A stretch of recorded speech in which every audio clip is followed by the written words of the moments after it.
میرا ذہن جاتا ہے ایک حدیث کی طرف، بڑی اہم حدیث ہے، اور اس کے راوی حضرت علی ہیں۔ حضرت علی فرماتے ہیں کہ حضور نے فرمایا انہا ستکون فتنۃ، ان قریب ایک بہت بڑا فتنہ رونما ہوگا۔ حضرت علی فرماتے ہیں میں نے عرض کیا مل مخرج منہا یا رسول اللہ، اس سے نکلنے کا راستہ کون سا ہوگا؟ فرمایا کتاب اللہ فیہ خبر ما قبلکم ونبأ ما بعدکم وحکم ما بینکم، اس قرآن میں تم سے پہلے لوگوں کی خبریں موجود ہیں، بعد آنے والوں کے حالات موجود ہیں، اور تمہارے درمیان جو اختلافات بھی پیدا ہوں گے ان کا حل موجود ہے۔ حضرت علی کو انہوں نے شہید کیا جو ان کے ساتھی تھے خوارج۔ جنگ صفین میں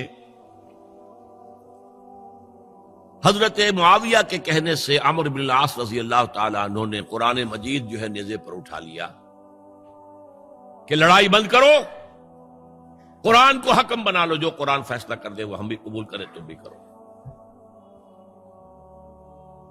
حضرت علی کا خیال یہ تھا رضی اللہ تعالیٰ عنہ یہ چال ہے، اور انہوں نے روکا اپنے ساتھیوں کو، لیکن اکثر لوگوں نے کہا قرآن آ گیا بیچ میں، اب ہم کیسے ہتھیار چلائیں؟ اس میں میرا ذہن جاتا ہے ایک حدیث کی طرف، بڑی اہم حدیث ہے، اور اس کے راوی حضرت علی ہیں۔ حضرت علی فرماتے ہیں کہ حضور نے فرمایا انہا ستکون فتنۃ، ان قریب ایک بہت بڑا فتنہ رونما ہوگا۔ حضرت علی فرماتے ہیں میں نے عرض کیا مل مخرج منہا یا رسول اللہ، اس سے نکلنے کا راستہ کون سا ہوگا؟ فرمایا کتاب اللہ فیہ خبر ما قبلکم ونبأ ما بعدکم وحکم ما بینکم، اس قرآن میں تم سے پہلے لوگوں کی خبریں موجود ہیں، بعد آنے والوں کے حالات موجود ہیں، اور تمہارے درمیان جو اختلافات بھی پیدا ہوں گے ان کا حل موجود ہے۔ تو اب کیسے نہ مانتے ہیں مسلمان؟ قرآن کو حکم بنایا جا رہا۔ بہرحال اس کے نتیجے میں جو بھی ہوا ہے یہ اب تاریخ کا معاملہ ہے، میں اس کی تفصیل میں نہیں جانا چاہتا، مسئلہ حل نہیں ہو سکا، لیکن حضرت علی کی خلافت جو ہے ان کے ہاتھ پر بیعت ہو گئی تھی، وہ چلی، لیکن 4.5 برس سوائے خانہ جنگی کے اور کچھ نہیں ہوا۔ وہ جو قافلہ آگے چل رہا تھا سیل رواں، وہ 1 انچ بھی آگے نہیں بڑھا۔ البتہ قیصر روم نے جب دیکھا یہ تو آپس میں لڑ رہے ہیں، اب موقع ہے میں حملہ کروں،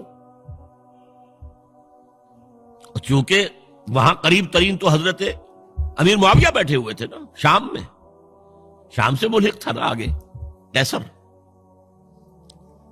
حضرت معاویہ نے خط لکھا، او رومی کتے، اگر تو نے دارالاسلام پر حملہ کرنے کی جرت کی تو سن لے کہ علی کی طرف سے لڑنے والوں میں سب سے پہلے معاویہ ہوگا تیرے خلاف، لہذا اس نے جرت نہیں کی۔ بہرحال حضرت علی کو شہید کرنے والے تھے ایکسٹریمسٹ جو خود ان کے اپنے ساتھیوں میں سے تھے۔ انہوں نے کہا وہ کہاں حکم کیوں مانا؟ ان الحکم الا للہ، اللہ کے سوا کسی کا حکم نہیں، قرآن حکم نہیں ہے، کیوں مانا تم نے؟ اور اگر مانا تھا تو اب حکم کے بعد کیوں نہیں مانتے؟ چھوڑ دو خلافت۔ بہرحال یہ کہلاتے ہیں خوارج، جنہوں نے بغاوت کی ہے حضرت علی کے ساتھیوں سے۔ ان میں سے 3 نے بیٹھ کے طے کیا کہ یہ 3 جو در حقیقت بڑے شخص ہیں، یہ اس وقت امت جو ہے ان کی وجہ سے اس مشکل میں پڑی ہوئی، تینوں کو قتل کر دو۔ فلاں دن صبح فجر کی نماز کے وقت ایک شخص وہاں جائے گا، ایک شخص وہاں جائے گا، ایک شخص وہاں جائے گا، اور فجر کی نماز میں قتل کر دو۔ ابن ملجم آیا، حضرت علی پر وار کیا، وار کاری ثابت ہوا۔ باقی 2 حضرت معاویہ اور حضرت عمرو بن العاص، ان میں سے ایک تو اس روز فجر میں آئے نہیں کسی وجہ سے، اور دوسرے پر جو وار پڑا وہ اوچھا وار تھا، وہ کاری وار نہیں تھا۔ حضرت علی شہید ہوئے۔